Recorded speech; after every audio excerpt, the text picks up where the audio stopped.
Selamat datang di bab klasifikasi makhluk hidup, materi kelima, mungkin sekaligus materi terakhir di bab ini ya.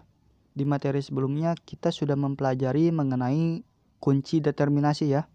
Nah sekarang di materi ini kita akan mempelajari tentang sistem tata nama makhluk hidup. Semoga apa yang saya jelaskan nanti itu bisa dimengerti ya. Nah jadi setiap jenis makhluk hidup itu memiliki nama ilmiah atau kadangkala juga disebut dengan istilah nama Latin ya.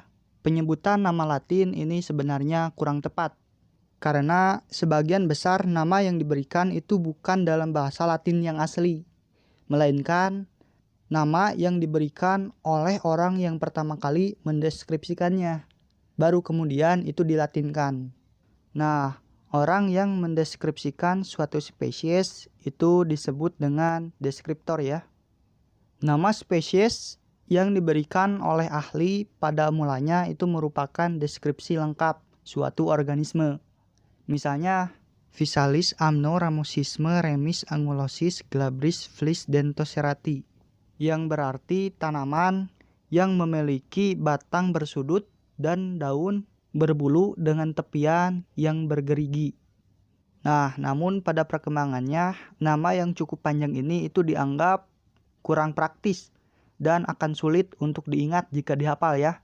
Sehingga nama ilmiah yang panjang ini diubah menjadi nama genus dan spesies yang ringkas dan jelas hingga mudah untuk diingat.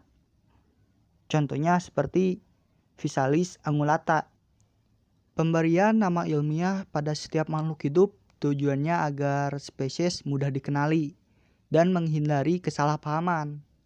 Karena biasanya nama spesies akan disebut berbeda di daerah yang berbeda. Misalnya nih, di Jawa Tengah, pisang itu disebut dengan gedang.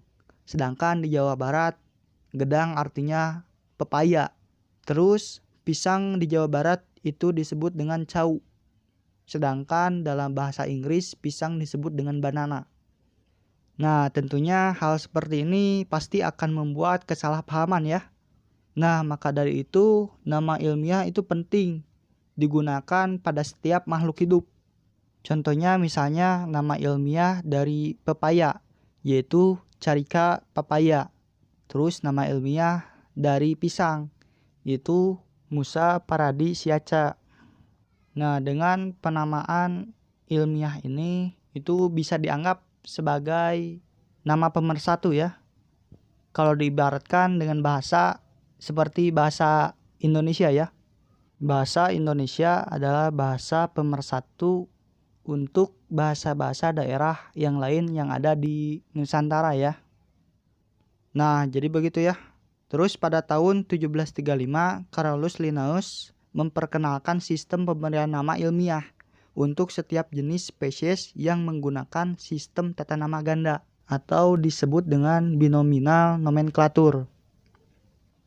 Jadi binominal nomenklatur itu adalah pemberian nama spesies menggunakan dua kata yang merupakan deskripsi atau gambaran dari organisme tersebut. Nah, pada sistem tata nama binominal nomenklatur ini itu mengikuti beberapa kaidah penulisan. Jadi ada kaidah penulisannya ya dalam menulis nama spesies makhluk hidupnya.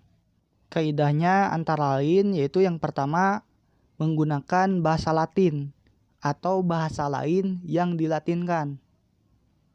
Terus terdiri dari dua kata, di mana kata pertama itu merupakan nama genus, sedangkan kata kedua adalah nama spesies yang spesifik.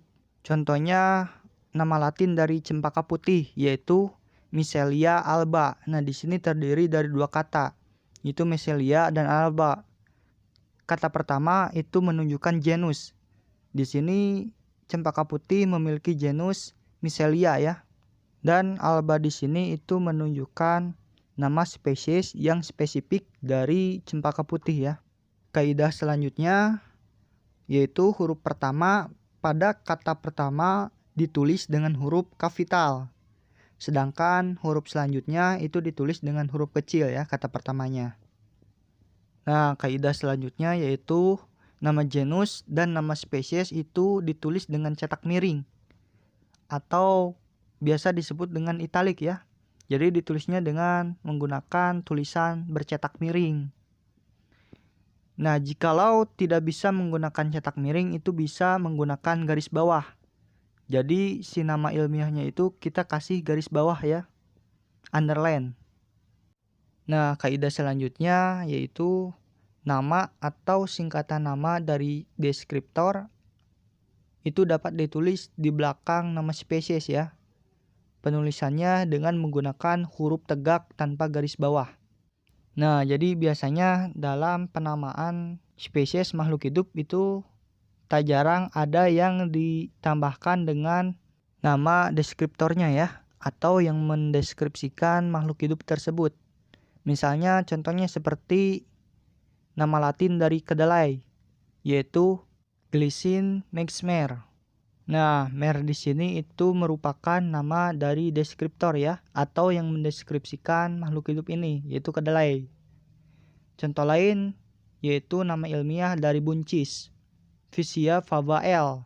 L di sini adalah singkatan dari nama deskriptornya ya, yaitu Linnaeus. Jadi Linnaeus itu adalah seorang yang mendeskripsikan tanaman buncis ya. Sehingga nama atau singkatannya itu dimasukkan ke dalam nama ilmiah dari buncis. Nah, jadi itu ya materi dari sistem tata nama makhluk hidup. Semoga apa yang saya jelaskan dari awal sampai akhir ini bisa dimengerti dan hidup untuk teman-teman semua. Jika ada yang mau ditanyakan, kalian bisa tanyakan di kolom komentar ya. Dan juga untuk video latihan soal atau pembahasan soal ulangan bab itu bisa kalian tonton di video latihan soal ya. Khususnya di video latihan soal ulangan bab klasifikasi makhluk hidup. Jangan lupa untuk ditonton ya. Sampai jumpa lagi di bab selanjutnya.